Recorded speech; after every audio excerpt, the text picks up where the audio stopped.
Welcome to వే2 news. ముందుగా నిన్నటి current affairs లో 10వ ప్రశ్నకు సమాధానం.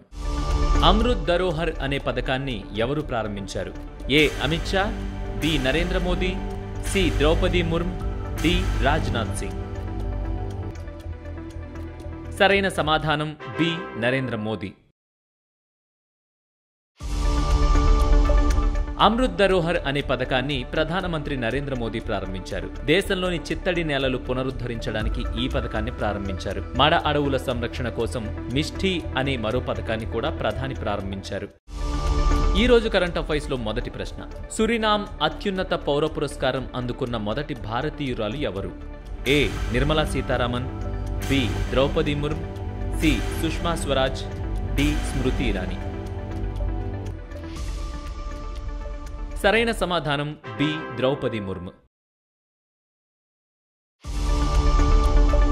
Republic of Suriname president Chandrika Prasad Santokhi రాష్ట్రపతి ద్రౌపది ముర్ముకు సురినామ్ అత్యున్నత పౌర పురస్కారం grand order of the chain of yellow star ను అందజేశారు. ఈ అవార్డు అందుకున్న తొలి భారతీయురాలిగా ముర్ము ఘనత సాధించారు. రెండవ ప్రశ్న. ఫైబర్ ఆప్టికల్ నెట్వర్క్ ప్రాజెక్టును ప్రారంభించిన రాష్ట్రం ఏది? A Telangana, B Kerala, C Tamil Nadu, D Bihar. సరైన సమాధానం బి కేరళ. కేరళ ముఖ్యమంత్రి Pinarayi Vijayan Kerala fibre optical network ప్రాజెక్టును ప్రారంభించారు. రాష్ట్రంలో అందరికీ అందుబాటు ధరల్లో ఇంటర్నెట్ సౌకర్యాలు కల్పించడం ఈ ప్రాజెక్ట్ లక్ష్యం. ఇది సమాజంలోని డిజిటల్ డివైడ్ ను తొలగిస్తుంది. మూడవ ప్రశ్న. అంతర్దృష్టి అనే పేరుతో ఫినాన్షియల్ ఇన్క్లూజన్ డాష్బోర్డ్ ను ప్రారంభించిన సంస్థ ఏది? A Union Bank of India, B State Bank of India, C Reserve Bank of India, D Punjab National Bank. సరైన సమాధానం C Reserve Bank of India. Reserve Bank of India governor Shaktikanta Das అంతర్దృష్టి అనే పేరుతో financial inclusion dashboard ను ప్రారంభించారు. ఆర్థిక పురోగతిని అంచనా వేయడానికి, పర్యవేక్షించడానికి దీన్ని ప్రారంభించారు. నాలుగో ప్రశ్న. ఎంవి ఎంప్రెస్ క్రూయిజ్ వెసెల్ ను ఎవరు ప్రారంభించారు? A Amit Shah, B Nitin Gadkari, C Piyush Goyal, D Sarbananda Sonowal. సరైన సమాధానం డి సర్బానంద్ సోనోవాల్.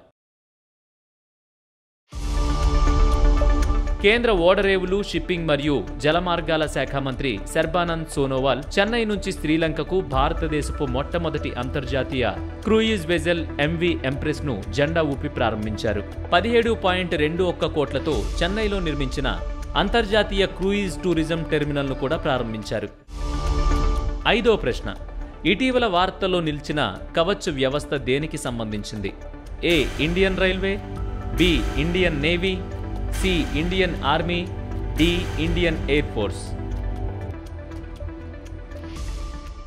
సరైన సమాధానం ఏ ఇండియన్ రైల్వే. ఒడిశాలో 3 రైళ్లు ఢీకొనడంతో భారీ ప్రమాదం జరిగింది. దాంతో రైళ్లు ఒకదానికొకటి ఢీకొనకుండా ఉండేందుకు ఇండియన్ రైల్వే ప్రవేశపెట్టిన కవచ్ వ్యవస్థ వార్తల్లో నిలిచింది. ఒడిశా మార్గంలో కవచ్ వ్యవస్థ ఇంకా ప్రారంభం కాలేదు. ఆరవ ప్రశ్న. ఎల్డర్ లైన్ అనే కార్యక్రమాన్ని ప్రారంభించిన రాష్ట్రం ఏది? A Uttar Pradesh, B Karnataka, C Tamil Nadu, D Madhya Pradesh. సరైన సమాధానం ఏ ఉత్తరప్రదేశ్. ఉత్తరప్రదేశ్ రాష్ట్ర సాంఘిక సంక్షేమ శాఖ ఎల్డర్ లైన్ అనే కార్యక్రమాన్ని ప్రారంభించింది. నిరాశ్రయులైన వృద్ధులకు ఆశ్రయం కల్పించడం ఈ కార్యక్రమం ముఖ్య లక్ష్యం. ఇందుకోసం 14567 అనే హెల్ప్ లైన్ నెంబర్ను ప్రారంభించారు. ఏడో ప్రశ్న. Kathakali dance theatre a visual narrative of sacred Indian mime పుస్తక రచయిత ఎవరు? A Arjun Kumar, B K K Gopalakrishnan, C R K Vinay, D Chandramohan. సరైన సమాధానం బి కెకే గోపాలకృష్ణన్. ప్రముఖ రచయిత K K Gopalakrishnan Kathakali dance theatre a visual narrative of sacred Indian mime అనే పుస్తకాన్ని విడుదల చేశారు. ఈ పుస్తకం కథకళి కళాకారుల కష్టాలు, గ్రీన్ రూమ్, గంటల తరబడి మేకప్ వంటి అంశాలపై దృష్టి పెడుతుంది. 8వ ప్రశ్న. ఆసియాలోనే అతిపెద్ద క్లస్టర్ డెవలప్మెంట్ పథకాన్ని ఏ రాష్ట్రం ప్రారంభించింది? A Telangana, B Maharashtra, C Tamil Nadu, D Bihar. సరైన సమాధానం బి మహారాష్ట్ర. మహారాష్ట్ర ముఖ్యమంత్రి ఏక్నాథ్ షిండే ఆసియాలోనే అతిపెద్ద క్లస్టర్ డెవలప్మెంట్ పథకాన్ని థానేలో ప్రారంభించారు. ప్రమాదంలో ఉన్న అనధికారిక మరియు అధికారిక భవనాల సామూహిక పునరాభివృద్ధి కోసం ఈ పథకం రూపొందించబడింది. ఈ ప్రాజెక్ట్ సిడ్కో ద్వారా అమలు చేయబడుతుంది. 9వ ప్రశ్న.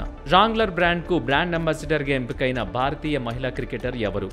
ఏ దేవికా విద్యా, బి దీప్తి శర్మ, సి స్మృతి మందానా, డి షఫాలి వర్మ. సరైన సమాధానం సి స్మృతి మందానా. రాంగ్లర్ బ్రాండ్కు బ్రాండ్ అంబాసిడర్గా భారతీయ మహిళా క్రికెటర్ స్మృతి Mandanna ఎంపికైంది. ACA turtle ఓమినీ PVT LTD అనే రీటైల్ కంపెనీ ఈ విషయాన్ని ఖరారు చేసింది.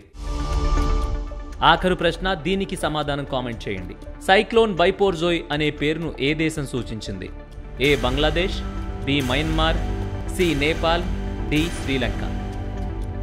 సమాధానం తెలిసిన వాళ్ళు మాత్రం గూగుల్ సెర్చ్ చేయకుండా ఇప్పుడే మీ ఆన్సర్ని కామెంట్ చేయండి.